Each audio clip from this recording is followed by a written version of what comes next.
Assalamualaikum warahmatullahi wabarakatuh. Untuk teman-teman semua yang sudah menonton video saya sebelumnya, terima kasih.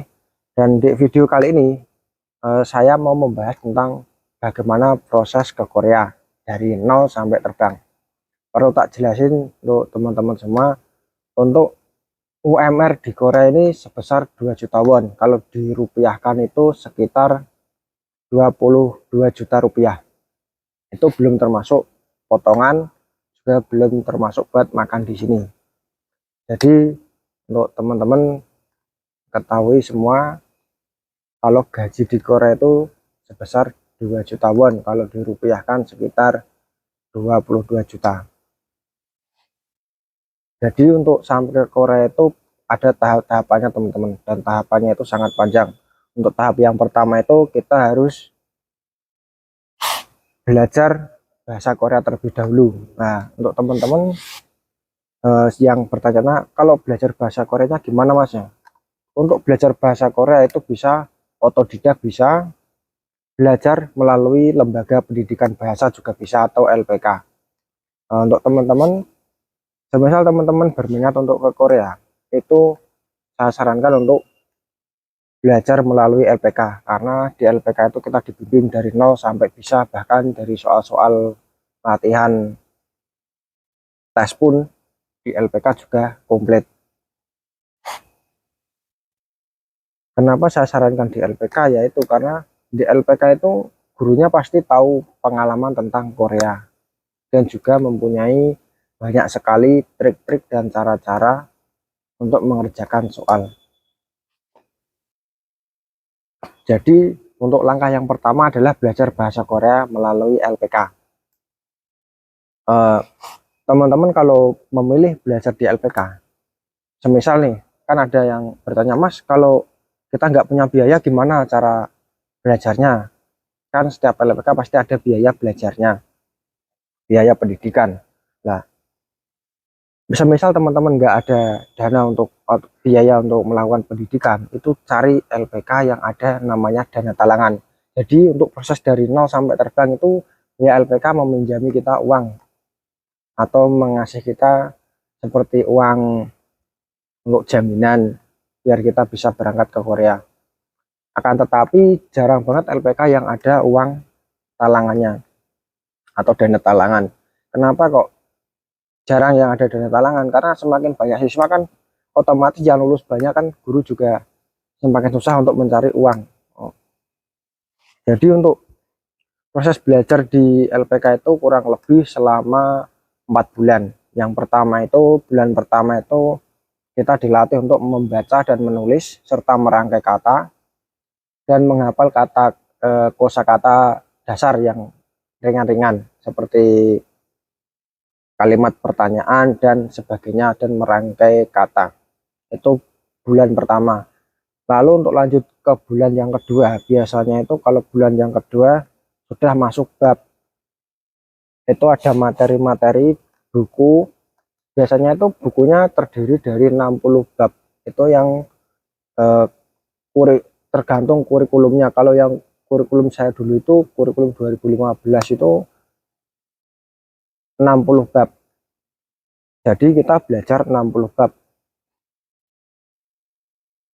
60 bab itu terdiri dari dua buku teman-teman. Yang buku yang pertama itu dari bab 1 sampai bab 30, dan yang buku kedua itu buku dari bab 30 sampai bab 60, dan itu isinya materi tentang dasar-dasar di Korea, seperti dasar-dasar tentang kerja di Korea, terus kehidupan di Korea, tentang budayanya Korea. Jadi kita belajar melalui buku itu selama kurang lebih 60 bab itu 2 bulan, karena satu jilid kan 30 bab, jadi satu hari satu bab. Lalu setelah bab selesai itu biasanya kita diliburkan, kalau enggak 1 minggu 2 minggu untuk istirahat, untuk kita belajar di rumah.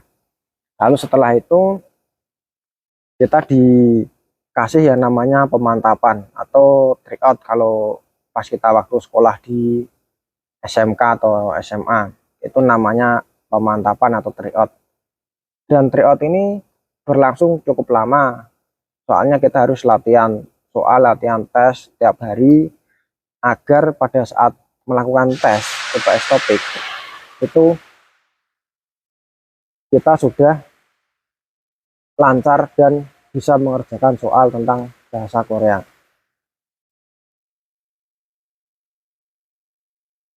Nah, setelah melakukan tryout dan pelatihan itu kita mendaftar tes. Itu tes ini yang mengadakan adalah pemerintah Indonesia, bukan dari pihak LPK ya teman-teman. Perlu diketahui proses ke Korea ini programnya G2G itu milik pemerintah, bukan milik LPK. Jadi kita nanti mendaftar tes itu melalui website. Untuk mendaftar tes kita itu mendaftar melalui websitenya BP2MI Semarang. Ada juga BP2MI di Bandung juga ada, itu tempatnya tes itu di situ. Kita mendaftar via online melalui websitenya BP2MI. Lalu setelah kita selesai mendaftarkan tes, untuk teman-teman perlu ketahui syarat untuk mendaftar tes itu syaratnya seperti kita melamar kerja seperti biasa, yaitu terdiri dari ijazah terakhir SMP atau SMA, minimal ijazah SMP kalau ke Korea. Lalu setelah ijazah SMP ada namanya foto dan surat kuning pembayaran BPJS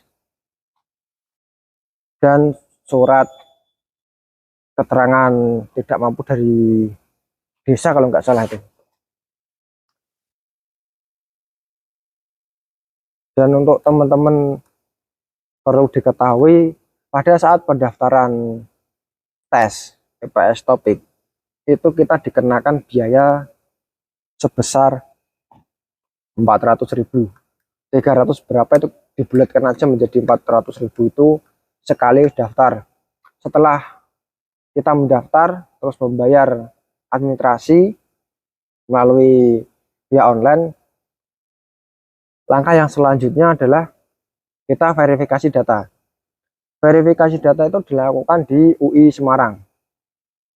Setelah kita melakukan verifikasi data sambil menunggu jadwal ujian UPS topik, biasanya kita itu belajar yang namanya tryout, itu terus belajar tryout, belajar dan belajar, dikasih soal dan bimbingan pemantapan sebanyak mungkin supaya kita saat mengerjakan tes di BPMI 2 Semarang itu kita mudah untuk mengerjakannya. Dan setelah semisal kita dinyatakan lulus tes UPS topik, langkah selanjutnya adalah kita diberi arahan atau belajar yang namanya tes skill. Biasanya di LPK itu sudah ada yang namanya pelatihan tes skill dan alat-alatnya juga sudah komplit di setiap LPK. Nah, ini keuntungannya kita belajar melalui LPK. Kalau otodidak, kita nggak ada alat untuk belajarnya. Tes skill itu terdiri dari wawancara, terus natapin, nataring, kekuatan tangan, kekuatan punggung, dan sebagainya. Nanti kalau teman-teman belajar di LPK, itu dikasih bimbingan sama guru di LPK. Setelah kita dinyatakan lulus tes UPS topik dan tes skill, langkah yang selanjutnya adalah kita membuat paspor.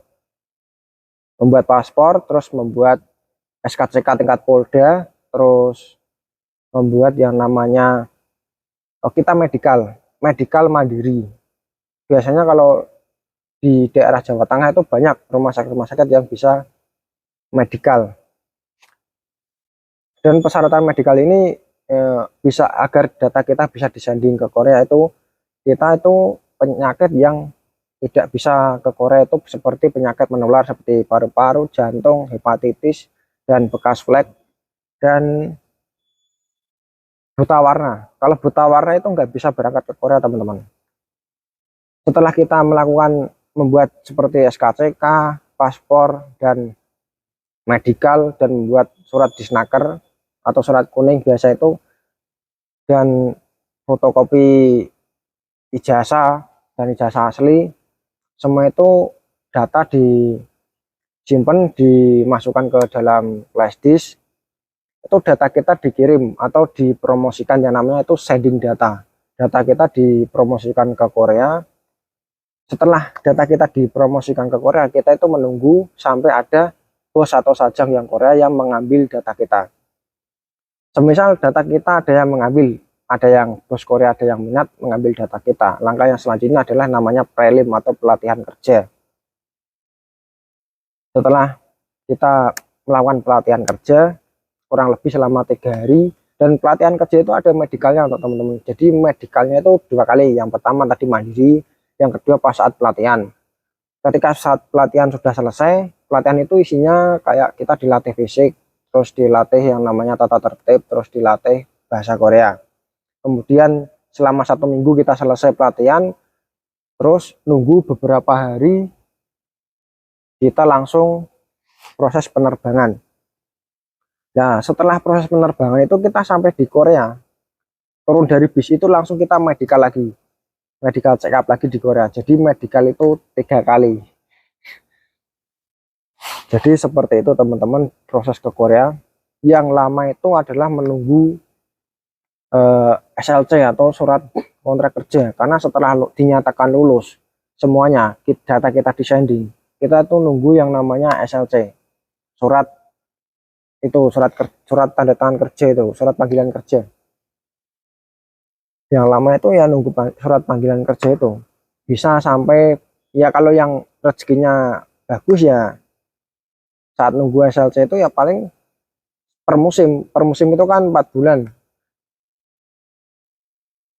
Kalau cepat ya cepat dapat itu ya cepat terbang.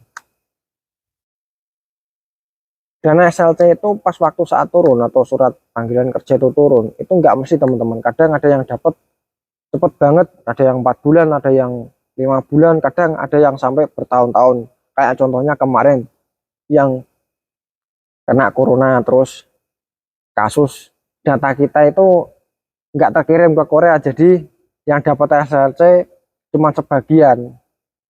Nah, yang tahun 2023 ini kan penerbangan banyak banget.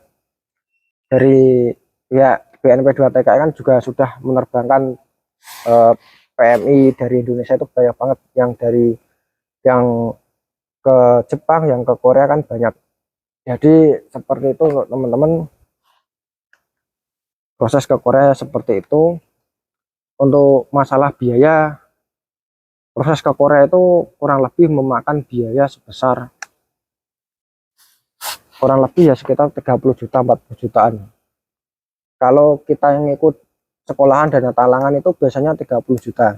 Tapi kalau mandiri itu kurang lebih ya 20 jutaan lebih sedikit lah. 20 sampai 25 juta. Bedanya cuma tipis. Kalau sama-sama beda tipis, mending kalau saran saya adalah belajar di LPK. Lebih afdol dan dibimbing.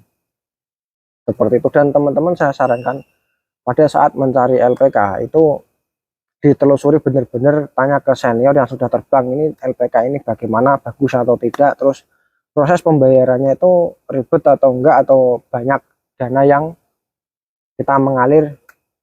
Seperti itu untuk teman-teman, harap berhati-hati saat memilih LPK.